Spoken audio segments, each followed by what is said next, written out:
I'm gonna touch on that a little bit, all right? But it might that inventory is a whole other lesson all on its own. So inventory has been a big struggle. It's actually the last thing that you ever get right. If you get all your systems right, it's kind of the last big component. Actually, I struggled with it the most out of everything that I've done in my business. That was the hardest, longest kind of struggle that I had. Others are, they seem to be a little better at it, but inventory is difficult.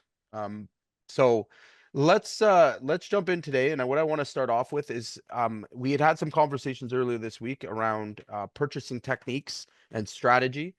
Great time to really kind of review these things, even with the tariffs or not. We also want to give you an actual system and a process for looking at your pricing. So I recommend kind of right off the bat that you guys delegate this process, okay? Especially for like comparing prices and stuff like this. This is an administrative task, okay? So if you have a VA or if you have someone that is, in your purchasing department, if you have such a thing, all right, even just sending out purchase orders, you can also use these tools to spot check. So if you have a big project coming up, all right, I want you to start to employ some of these strategies.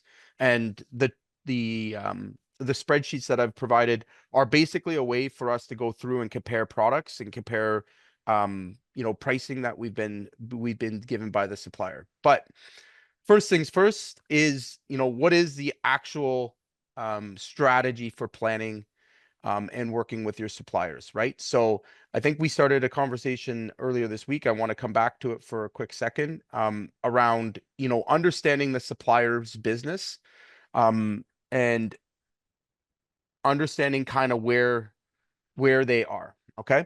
So maybe you know this, maybe you don't. But suppliers in general, any big distributors, anything like that, they will have been trained on your business. They know how your business operates.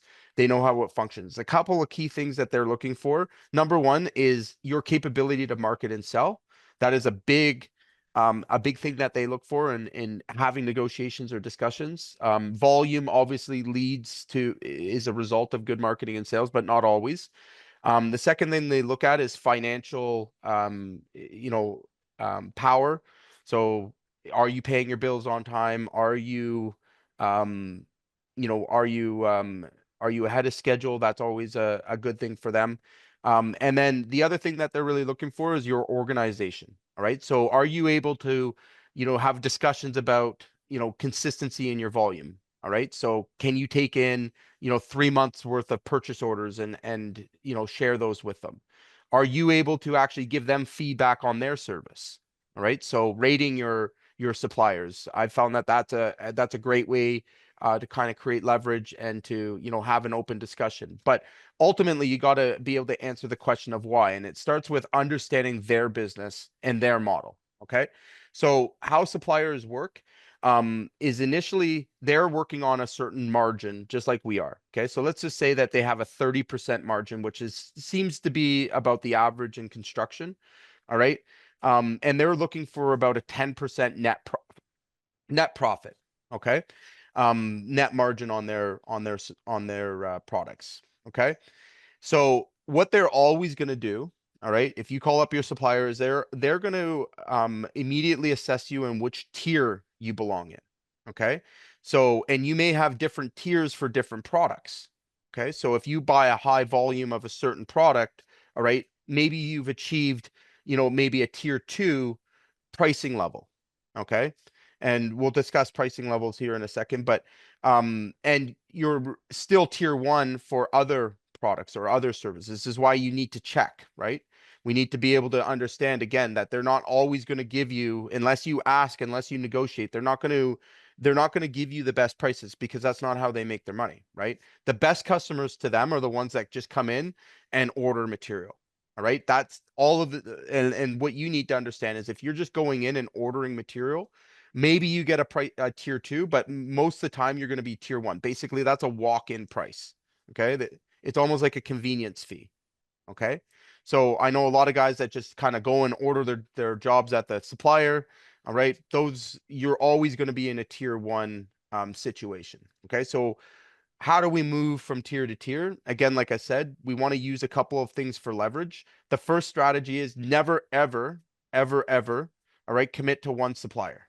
Never, ever. The first golden rule is you got to have diversity in your suppliers, all right, meaning that you can buy the same product, all right, and you can be even loyal to a supplier. For example, if you're going to share 80% of your business with the supplier that gives you the best service, the best price, all right, that makes sense. Okay.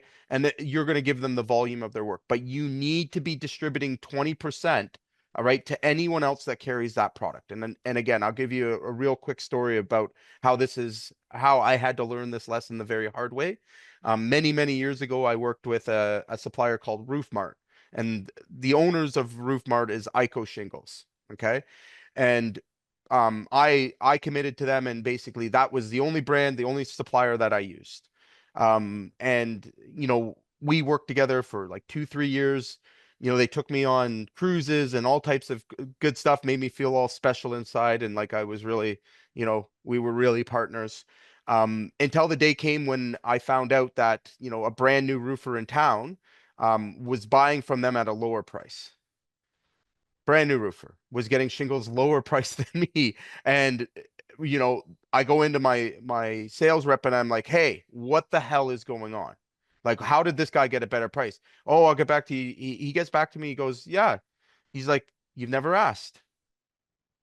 You've never asked. What do you mean I never asked? Like, well, again, that, in a roundabout way, I never asked for a better deal. I never came to them and said that I needed a better price. So they just assumed my price was good. And because I'm selling so much, it's a win-win, right?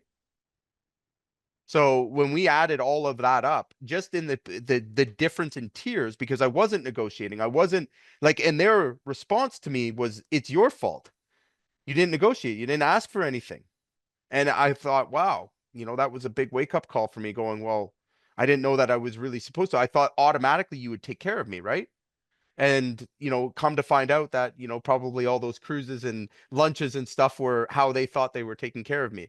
But the reality was you don't get anything that you don't ask for. Okay. They are trained to purposely not give you, not tell you about rebate programs, not tell you about, the tiers. So what you need to do is understand that, again, we don't just take our opening price.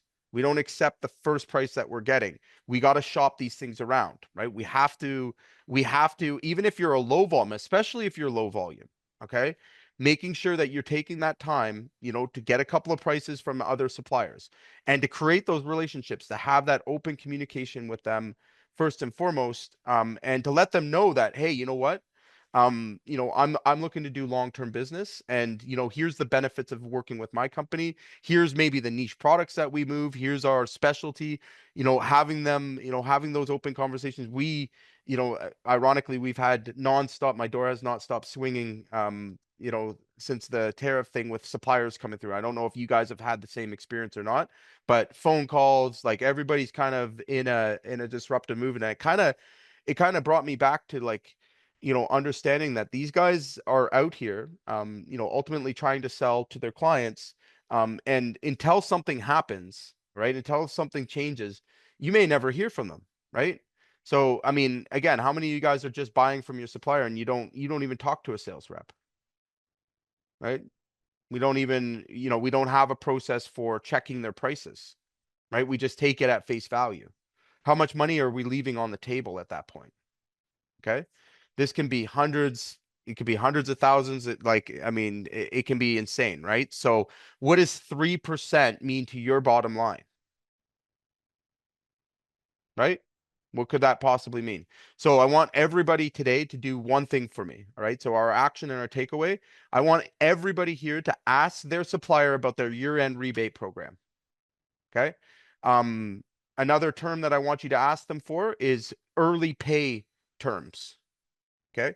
So if you pay early, and this will apply to anyone, but year-end rebate program, co-op marketing, right? So what co-op marketing do they have available?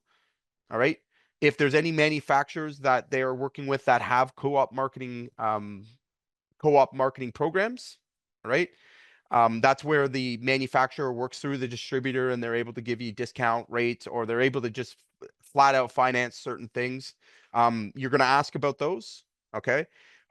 You're also going to ask about, we already said that the early pay. And then also we want to talk about the other things that you can negotiate that aren't, directly related to lowering the price, but preferred service. Okay. Guarantees on delivery. We've gotten those before. So, that we would be prioritized. If we put an order in at 5, we knew that they would unload a truck and load us before the next orders. Okay. So there's a lot of things that we can negotiate. On top of that, maybe they have trips, maybe they have, other things that might be of interest to you. But if you haven't called your sales rep lately, I should very much suggest that you do. Okay. Now let's say we go to lunch with them, or we're having a conversation with them. What is it that how should that conversation flow? What kind of topics should we be discussing? Number one is you want to remember that this is a negotiation. All right. So I've given you guys an SOP on how to negotiate, how to have these conversations, how to get information out of them because they'll slip up as well. How to, extract what brands are moving, what opportunities they see in the markets, what customers maybe they'll share that again, depending on the integrity of the sales rep. I've had sales reps that just are blabbermouths and tell me about all my competition. Not somebody I share information with, but they're definitely out there. Okay. So, for the other guys that are a little bit bigger, this is also the time and place to talk about if they know of any companies that are possibly in trouble. All right. Again, we've acquired 2 or 3 companies for literally nothing, just to take them over, just to relieve them, of having to fire all their guys. They were shutting down. These are great opportunities, and the supplier, you want them to feel confident and comfortable coming to you with those kind of situations. All right. So if somebody's looking to exit, somebody's looking to move out of the business, we call it the bathwater. We want to capture the bathwater, right? So that could be their email list, that can be their CRMs, that could be, their resources, their manpower. Okay. And the thing that I want you to understand is like, it's an acquisition. Yes. Like you may be acquiring some assets or some equipment and stuff like that. But you don't need to be huge to do this. Okay. There's plenty of companies out there that have been around a long time that are probably going to go out of business, and literally that's it. Right. What a shame.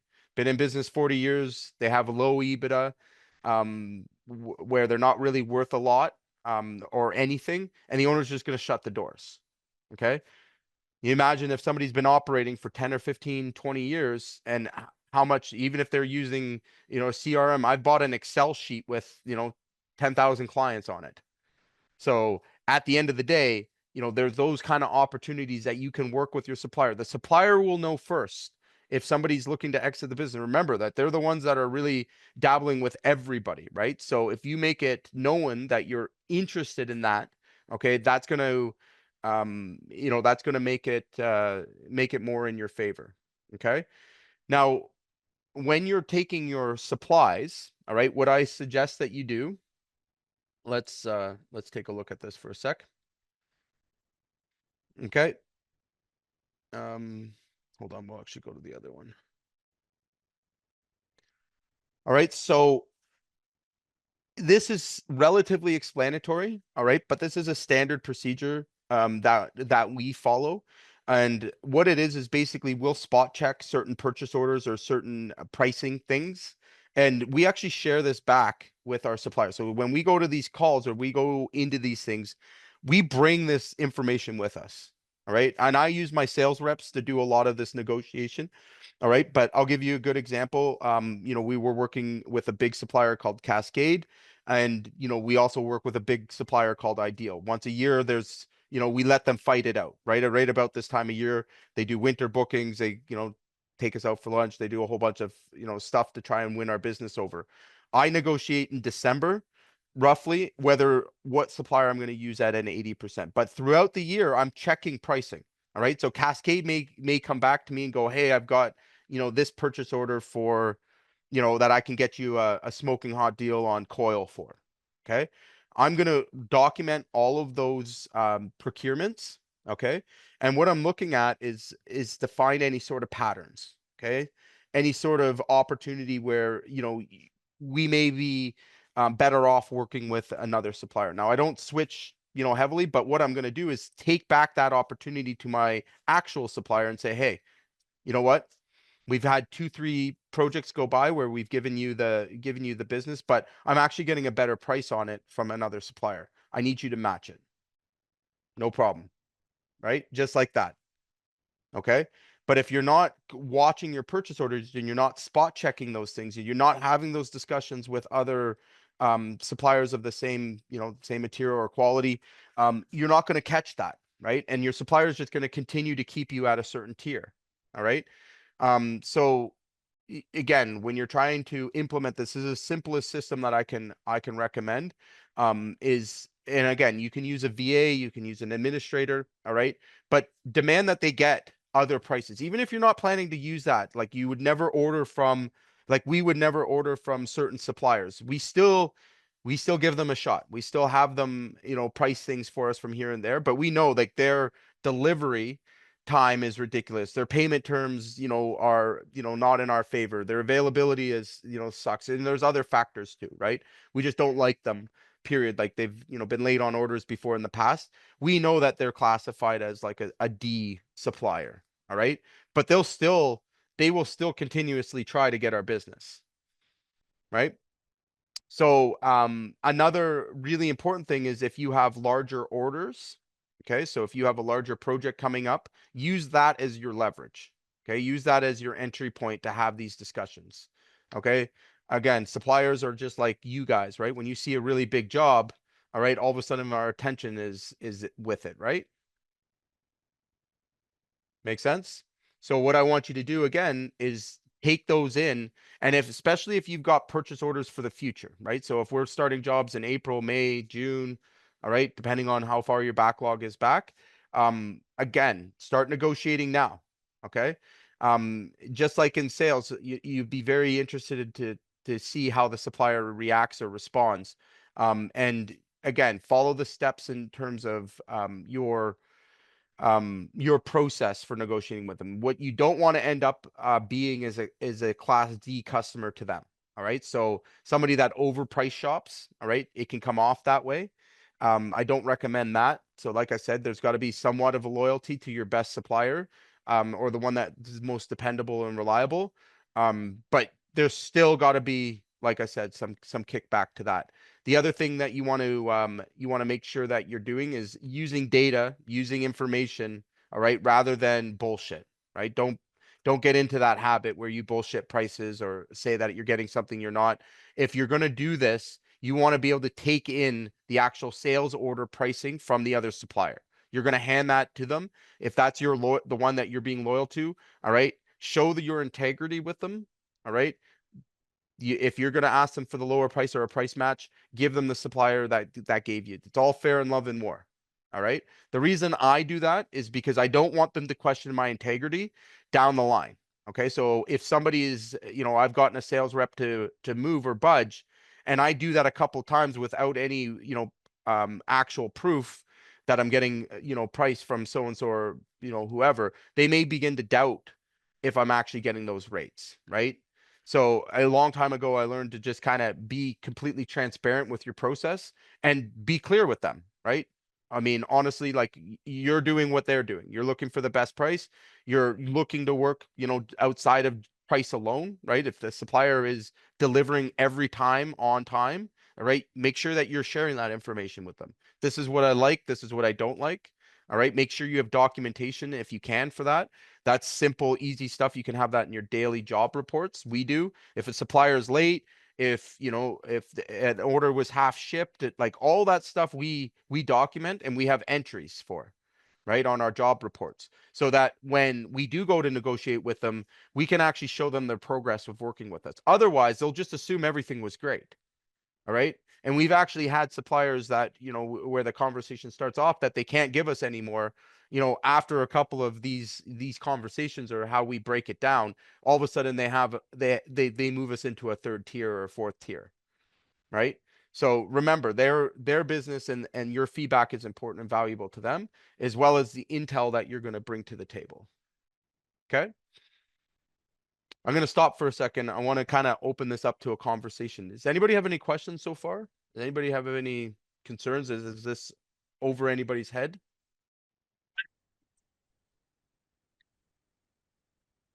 No? Actually, I really like it. Right? So, and again, it's not a sexy thing to do, I guess. I mean, again, I'm not a uh, it's not something that a lot of people actually put time or effort into it, right? So by taking taking the opportunity to actually have these conversations, you're going to find that you're going to get some unfair advantages in your market as well, right? So has anybody ever dealt directly with a manufacturer through your supplier? Has anybody set up any of those kind of deals yet? No, through the supplier. Yeah. So like if you're not working directly with a manufacturer yet, all right, what you're going to do is again have a conversation with the supplier, all right? Find out what what big brands that you may want to work with. Like so I'll give you like a Lennox, for HVAC. Okay? Well, obviously you're not buying directly from Lennox, right? But your supplier may have may put you in a program with them, right? Because the manufacturer themselves, they have like all of these programs that are set up for contractors. Some of them are for training, right? Like you can get your guys trained for free. That's always a good one, or low cost. Has anyone had any of those offered to them before? It's like We have. co-optive training. Yeah. Okay. And usually what there will be is at a point, um, we can have a conversation if they're offering us training and those kind of things, where we can get into marketing programs. We can get into, we've had ones for sales, believe it or not. So they brought in like a specialist for sales. Um, Again, these are all the kind of things that individual manufacturers may offer to the supplier, all right, to offer to, whatever client that they feel would fit it. Okay. But again, if you're not having any conversations with sales reps and you haven't invested any time into it, you're not going to get any of those things. Does that make sense? Mhm. Okay. Um, the other kind of important thing with the manufacturer is that a lot of them have, I don't know if you guys have maybe got into these programs, but they have like a cashbacks rewards program with the manufacturer themselves. All right. So we used to do a big one with Certainteed where we dealt directly with Certainteed on it. We'd register our warranties, but we would get a credit card from them. Okay. These programs are crazy good, right? So for all like on all the volume that we bought, they would give us back, a certain cashback reward on it, right? And I know a ton of manufacturers that do that. Johnny, you must have a few guys in your market that do that for sure. We do have stuff like that through Honeywell Okay. that Honeywell's a good example. Yeah. they do give us points or whatever for Hmm. all the stuff we buy, and we can use those points at the end of the year for training or marketing stuff and Yeah. stuff like that. So, Yeah. So, and then the other one is if you can give an extended warranty, right? So, do they offer that if if you're a certified Linux installer, like you get an extended warranty program, all those kind of things? not through Honeywell. They don't have anything like that, but Okay. I understand others do. Okay. So again, those are the kind of things that we can negotiate through our suppliers, right? So typically the manufacturer won't come to you with those things. You have to ask for them, right? So again, if you're out with your supplier and your sales rep, ask them about what programs, the manufacturers are offering, what training is available. Okay, because that often leads to being a certified installer and those certified installer programs really give you an opportunity to differentiate your brand. Again, we've used them with Certainteed, we've used them with GAF, with a whole bunch of other, manufacturers. And again, there's a there's an ultimate win-win there, right? But if you never asked or you've never taken the time to actually, go into those things, that's a significant loss for your company, both in exposure, as well as, even cash back, right? Rebates, stuff, things like that. Okay. Um, the other thing that we can negotiate is on overstock.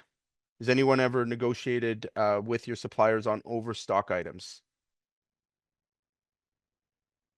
Does anybody know what those are? Okay.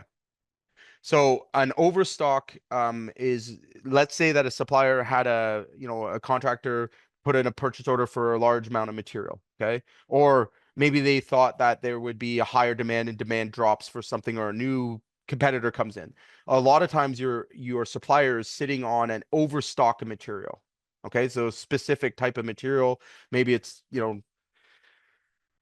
I mean fixtures, whatever. We can name just about anything, okay?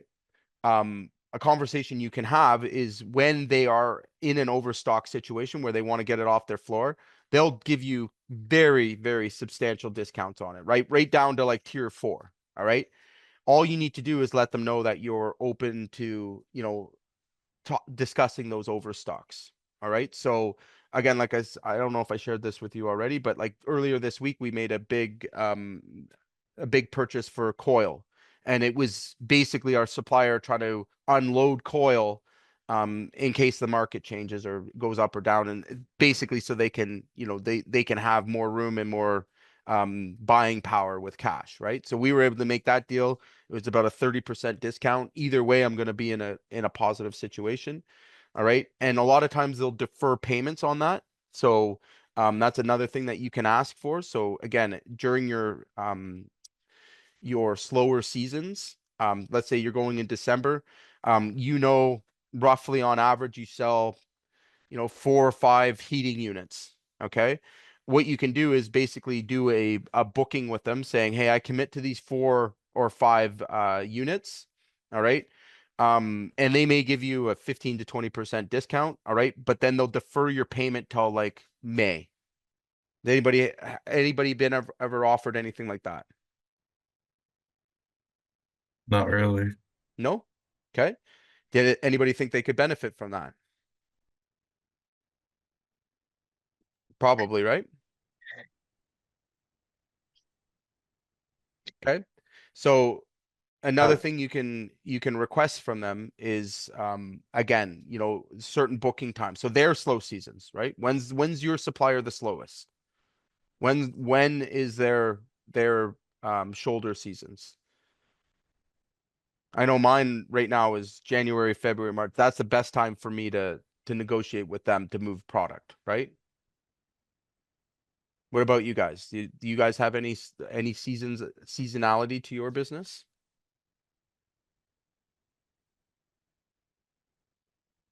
Okay. not it, not as much, Okay.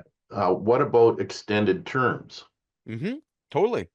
So that's the first thing. So again, if you're I'll give you a good example of this. Okay, your supplier is sitting on an overstock of, let's say, um, like, why am I struggling with this? On light switches, right? They've got an abundance of these things because they brought in more inventory than they could move, right? Their shoulder season may be that December to January or February point of the year. What I would do is say, hey, you know what? They come to you with the overstock offer. Maybe it's 20%. Yeah, no problem. I'll take all of your overstock. All right. But I'm going to look for deferred payments. Can you defer it for me until May? Absolutely. That gets it off their floor. That gets it out of their warehouses. That frees up room for them to bring in their new inventory or whatever they're doing.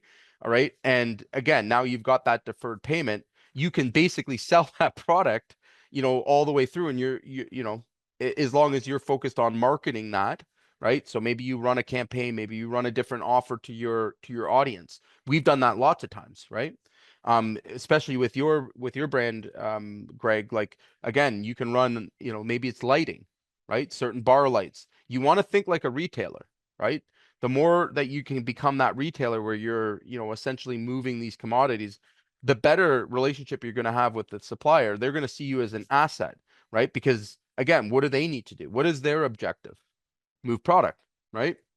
If that product sits on their floor, all right, and the longer it sits on their floor and the longer the turnover is, or the turnaround time is to move it off the floor, all right, is how their margins get to like eliminated, right? So they're playing that game, right? And if you understand that game with them, it's very easy, and you make sure that you're communicating with them, that like you're open to those kind of situations. They're going to come to you all the time with them, right? You're going to see your sales rep in there all the time. They'll send you emails, they'll update you. Sometimes they even have lists of like overstock. So I'll give you a good example. Convoy to this day, we haven't bought stuff from Convoy in volume for probably about 3 or 4 years. I'm still on their overstock email list, right?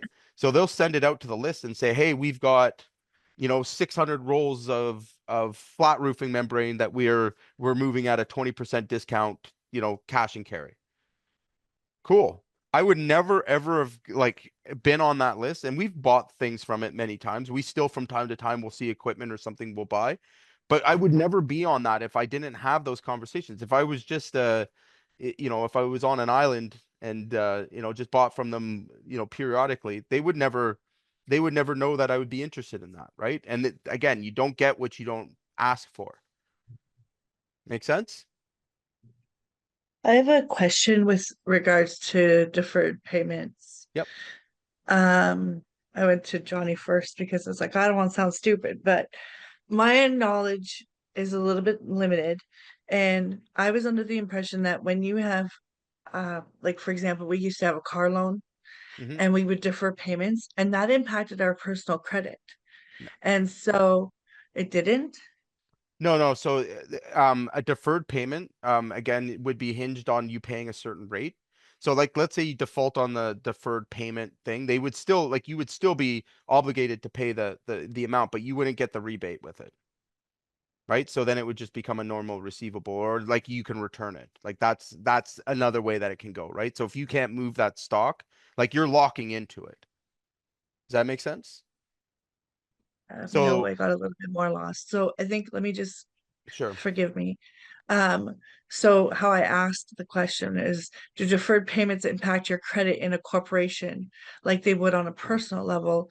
So if you're trying to go to an increase like a bank loan or line of credit, would the having something on deferred payments take away from your attempts to have your line of credit or bank loan for the business, Um, like an application form? So never that I've encountered. Again, you got to remember that it's not like when you have a supplier credit, like very rarely is it like a bank loan, right? So like it's at a certain point, yeah, you're on the hook, and if you've signed personal guarantees or something with them, which I don't recommend that you ever do, like yeah, they are, but like they're not like the bank, right? They're going to work with you. They don't want you going out of business or defaulting or anything like that. So and there's the credit is with them, right? They're the holders of the credit, right? They're not pushing it to a bank. So like again, when the supplier is doing it, I've never encountered, where it lowered my buying power. Like, that's never happened. It goes on my account, obviously, and I'm, I have to pay it. All right. But no, it doesn't affect your personal credit or the business credit at all. It's just a receivable No, or a thank you for payable that. rather. Yeah. It's just Yeah. helping me learn and understand. Yeah, and the other thing, again, I don't know if you guys have tried, but like a big thing is buying, like having that additional credit, especially when you're first you know coming out the gate. You want to get a lot of trust built with your supplier, where they might let you have bigger terms. Typically that has to come with like higher volumes. All right, but I mean, for us, for example, like I don't think we've ever hit our credit limit with Convoy, right? Like I can order a $500,000 if I want, right? Like there is no real limit. And that's just from years of like good paying habits, right? Like, there's never been a limit put on us.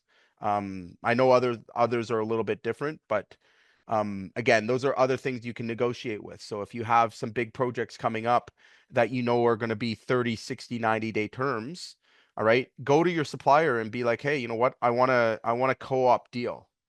All right. Where they basically hold the receivable with the client that you're working with. All right. And you can get agreements signed. So I have done this in some situations where I didn't want to be on the hook for I didn't want it to go on my main credit line with the supplier. All right. So what I did is they call these co-ops. Is you basically authorize them to collect your receivable and then they pay you back, right? So they're paid first from the customer, right? And you can pitch that to the customers like, hey, you know what? You'll never have to worry about a lien on it, but they have a lot more power to kind of, if you're in a situation where the account's large. So I'll give you an example. We were doing, a $2 or $3 million project. Heavy on the material. It was like 650, $700,000. All right. And it was a very quick turnaround. So we were producing the job and I wasn't thrilled about the customer we were working with. It was a factory. So the first thing I did was like I was a little unsure of the client. You know, I hadn't worked with them before. It was a big project. So I was like, hey, you know what? I'm gonna get this co-op deal where basically the supplier now is the first receivable. The money goes to them. And like if anything happened, like I'm not on hook for all this material. Does that make sense? Has anybody heard of that before? No? I have not. Okay. So, and I encourage it again, if you're running into cash flow issues or anything like that, like and you want to keep your regular, like if you that job is abnormally large for you, all right, you want to limit the risk that you're exposed to, right? So if that job, again, they chose not to pay you for 90 days, well, let the supplier fight with them for it.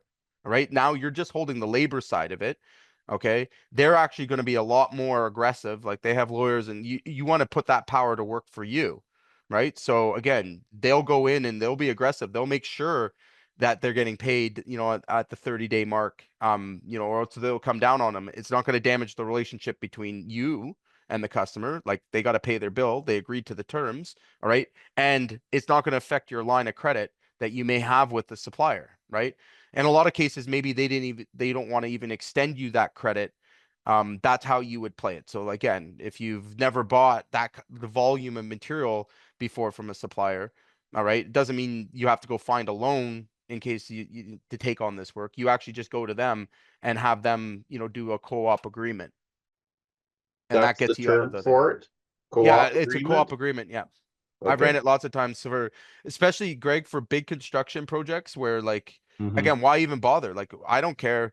I mean, I've got the labor out anyways, right? But if something happens, if, we get liens or stoppages or anything like that, I'm not eating it on the material as well, right? And it keeps my line of credit free. So I can keep doing normal day-to-day business without this big project affecting our credit, right? So you're losing out on the margin on the No, material. no, no, No? no, because they pay the whole balance. So like whatever your invoice was, it's a co-payable check that gets put to the supplier in you, right? So again, the supplier can So, sign it off or like it's just like an insurance deal, right? So they write it oh, okay. co-payable. So the invoice still comes from you, Yep, but all of it. the payment can go to Hmm. either of you. Correct. So the supplier gets paid for their part first, and then you get Yep, what's ever left over. So yep, it that's right. actually, it flows through the supplier's Yep, books and then they cut you. they cut us the difference. Okay, Right? So I've interesting. used that. I've used that probably 3 or 4 times on really, really big jobs. Mm. Some projects actually require it. I've seen that before as well, right? Depending on what kind of, construction you're getting into. But again, if you're concerned about who you're doing business with, and I know I've had concerns with some of the clients and just their credit wasn't great. Like they had, something that, threw us off. One I can remember was a gumball manufacturer. It's kind of the job I was talking about. It was something about them that just it didn't rub me right. They've been around a long time, but they had all these, liens and stuff like that against the building, all these loans taken out, and I was just, out of abundance of caution, I signed one of these agreements, and thank God I did because, halfway through the project they missed their draw, and the fucking supplier came down on them like a ton of bricks, right? Like I didn't, again, they have lawyers on staff for this kind of stuff, right? So they were able to go after them. The work stopped for like 2 weeks till they could acquire the funds. But had I not got that agreement signed, now the supplier's standing on top of me instead of the client who's not paying, right? So again, it just eliminates that. And then what happens if you had this big job that goes south, or if it's delayed or anything like that, and you can't buy and run your regular business that is for cash flow, right? So that's where you can get into trouble. And in companies, it doesn't matter your size. It doesn't matter, again, unless you want to, you have money in the bank to cover the full loss in case there is or any issues, right? The same thing too is if you're doing really complicated jobs, like really heavy complicated jobs, I would always get one of those signed as well, right? In case if you screwed up on a job, like it's going to be litigated against, they still have that first person that can put the lien on, which is the supplier. They're going to get paid out, right? Because it's a material lien. Does that make sense? A little bit different thinking. It's creative financing. Yeah, it's interesting. Yeah. Yeah. So again, and like how many times have you guys maybe been intimidated by taking on a big project? What's your fear? Right? Let's talk about the fear behind it, right? Running out of money, running out of cash, not being able to like complete it on time, all those kind of things, right? Um, if you eliminate like that 50% of that and reduce your risk, all right, and you're making the same money anyways, it's a win-win, is it not? Yeah, for us, for sure. Right?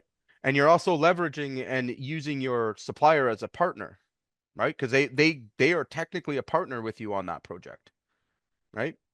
So the other thing that you can have discussions with them. How many of you guys have had bid bonds or required bid deposits? Has anybody ever taken on tenders like that yet? Yes. Okay. Your supplier, depending on the deal or the situation, will pay that bid bond or provide the bond for you. I've done that several times, right? So I mean, again, do I want to put up $200,000 of my cash to do the job? No, not really, right? As a bid deposit? No. Like that's Under the same Mhm. co-op agreement? So a little bit it would be an altered one because those ones typically are like if you're doing those kind of things, it's government, right? Like that's where we ran into them. Where it's a required, like we had to be bonded, which we are. But there's a bid deposit basically they request up front, and it's just to, make sure they don't get 1,000 bidders that don't have money, right? So, what we've done is gone to the supplier and said, hey, you know what? Why don't we partner on this? If you guys can put it up, we'll bond, and basically that puts us in a situation. They may ask for us to increase the price, the material price, but in that situation, again, you're still further ahead, right? Like they may charge you a premium on it, but I mean, you're just passing that on. And if you're in that kind of situation, there's going to be a far fewer bidders anyways. So I've definitely done that in the past before, right? Yeah, cool. Okay. So yeah, Is again, that how you would finance like a bigger commercial job that Yeah. so you don't carry the load of, because I've just been asked for a big commercial job, and I probably would get into financial troubles Yeah. for cash flow. Yeah, so I mean, if I was being honest, like my earlier career, like we didn't have we were broke, right? So that's how I did a lot of projects is like I would cooperate with the supplier, right? And again, it's just lowering your exposure. Nowadays I don't do it very often. Like I can't remember even probably the last time I did it was 3 or 4 years ago, but in a commercial setting, of course, right? You're lowering your exposure and risk. All right. You're basically bringing in a partner that's the supplier because they have a stake in it. You're saying, hey, I rather you guys, litigate or, create the, create the leverage for me. All right. I'm gonna accept that, I'll be the second payee. So like the co-payable will go to you first, you get paid out, and then we get paid. Right. That's as long as you're comfortable with that situation. And again, like I said, it's if there's delays, if there's problems, right? And they have whole departments that do nothing but collections and receivables. They have lawyers on staff, if depending on the supplier that you're dealing with. Utilize those resources, right? Lower your exposure, utilize those resources, and you won't have a problem. You're protecting yourself, allowing yourself just to focus on producing the job rather than the other things that come with it, right? So, I mean, again, they'll all have those agreements. So you can say it's a co-op agreement, right? Where we're gonna, again, they're gonna lock in their end. Usually they have like a contract for that gets signed by the client. So there's, some terms on how the check gets cash or issued. But yeah, for the most part, it's easy. Right. And the biggest thing is so it doesn't screw up your day-to-day operation on your account. Right. So you're basically isolating that as its own project, right? So especially if the terms are 90 days, right? Your terms are the material's due in 30. If you have to pay all that material up, all right, well, they'll extend the 90-day term if they're locked in as the first one to get paid. Okay, Okay. what's the turnaround time in that situation? Super fast. Like again, I could probably Yeah. pick up the phone and call any one of my suppliers and be like, hey, here's the deal. They'd be like, yeah, no problem. Like we And then so let's just say as a scenario, the money comes through at the end of the month for the supplier then to give you the money. That's within. say that again. So no, they turn those checks around fast. Like Okay, I've never had one. I okay. mean, I think the longest we'd wait like 2-3 days, right? Because like again, they have no reason to hold on to your cash, right? Okay. So when you're negotiating a contract too, Hmm. there's the standard terms which, uh, by the 25th, you put through your draw to the work done to month end, and then you'll get paid by the end of the following month by the 30th. Have you changed the contract to say, I want to get paid by the 20th instead? Is that Yeah, I mean another? it's a negotiation for sure. Like I said, I mean that's something that can be discussed. Mhm. The biggest thing, the way you want to look at it is like it's like the customer is opening up an account with the supplier. All right. And you're basically sliding in as the supplier would be in a normal situation. You're saying, hey, you know what, you take the lead. All right. That way they're dealing directly with the supplier first. They're getting paid out. Another way to kind of leverage this is that like you're not going to run into them holding material during certain phases, right? You basically have that account wide open for this specific job. Okay. So, that's been the situation that I've used it most often is like, hey, you know what? Like we're growing, right? We have these two big, huge projects. I'm gonna limit my exposure on them because they're not clients that I would normally do business with. All right. I'm gonna get the supplier to actually have an account with the client. All right. And then whenever there's a payment made, we're paid the difference on that invoice, right? Which is ours. And clients actually like the clients that I've worked with in the past, they've actually been like, this is better for them, right? They know the supply has been paid, right? They know that the supplier has been paid first. So again, that's been the feedback we've gotten. And like I said, we've used them many, many times, right? So another thing to discuss and negotiate with, even if you're in a good financial position, still use them. Like, why risk your own money on these things? Because the supplier's coming after you first, right? They don't care. They don't know who your client is, right? You can say, hey, the client didn't pay me. They might be sympathetic to it, but at the end of the day, you're still on the hook for it. This just completely dissolves you of um that situation. And they will also have their own credit process in it as well, right? So I use that before, like when somebody's high risk on me, they might even come back to me and say, hey, Jade, like we have an experience with this client before. Don't work with them, right? So, I mean, again, there's all types of ways this can be spun, and it's just having these conversations, knowing that these tools are available for you, right? Okay. Any other questions, guys? Hey, just wondering, is it ever in no not in their interest to take that co-op agreement? The suppliers, that is? Like, is there any Um, variables or risks for them? so I mean, they will always discuss risk with you, right? So like everything in construction is a risk, right? Every day we operate. So, but they're going to bring a different point of view to the table.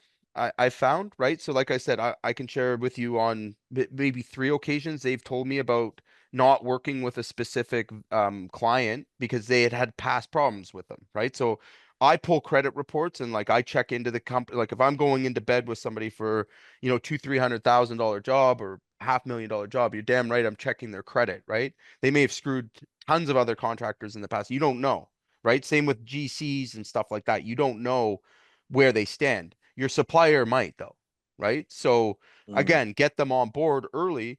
And yeah, they may say, hey, you know what? I'm not willing to give that customer credit, right? So I'll give you a very good example. When I was, and maybe this is helpful, hopefully it is. When I was in my younger years, we were working with a condominium corporation. No, it wasn't. It was a general contractor that only worked with condominium corporations. Matheson, I'll never forget these guys. And they had brought me a project, and I was like I had like I was over the hill with it. Like I was like I thought I'd hit it big time. Finally made it, and come to find out, after the co-op agreement with like producing it, that Matheson's actually in bankruptcy and receivership, and they're trying to finish this project. They're trying to get themselves paid, right? And basically what they were planning to do to me is exactly what you think, right? Is that they were going to get me to put out all this material, and if and all this thing, and then they were in receivership. I would have never gotten paid from that job. Not ever, right? So again, I skirted that by you, like my supplier told me right up front. They showed us, where they'd already filed for bankruptcy protection.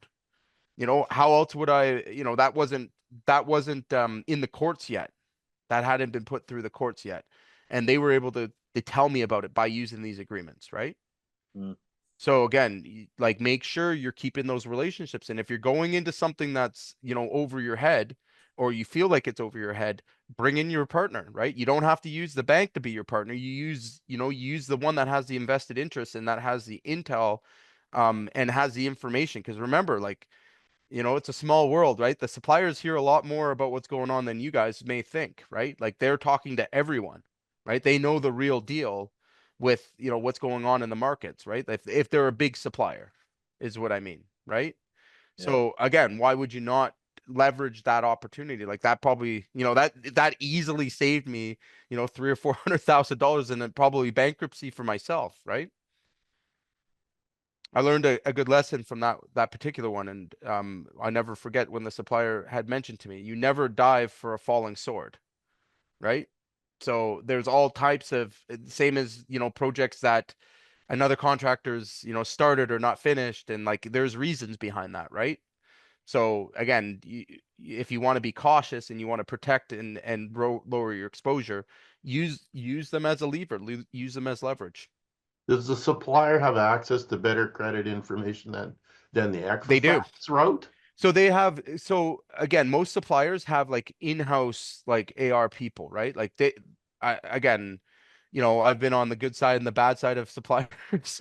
I don't want to be on their bad side, right? So I mean, they have a lot of things that are disposable to them that aren't to us. Even just the history, right? Like again, if you're dealing with a big time supplier, they know the customer you're doing business with. Maybe they've had a client that's been screwed by them. Like they know the stories, right? Like, so as long as you're keeping open communication with them and asking the right questions around it, they're going to tell you, right? Like I always go to them, even today I do, right? Like, again, what do you know about these guys? Have you heard anything about them, right? And they might come back to me and be like, Jay, don't touch that, right? I'll be like, okay, happens all the time with us, right? So, and again, there's just so many situations I can think of offhand, where you were being put in a dangerous situation, and they're able to kind of help you out of that that spot, right? And it's just good business in my opinion. Like you're going to mitigate any sort of loss that you could take.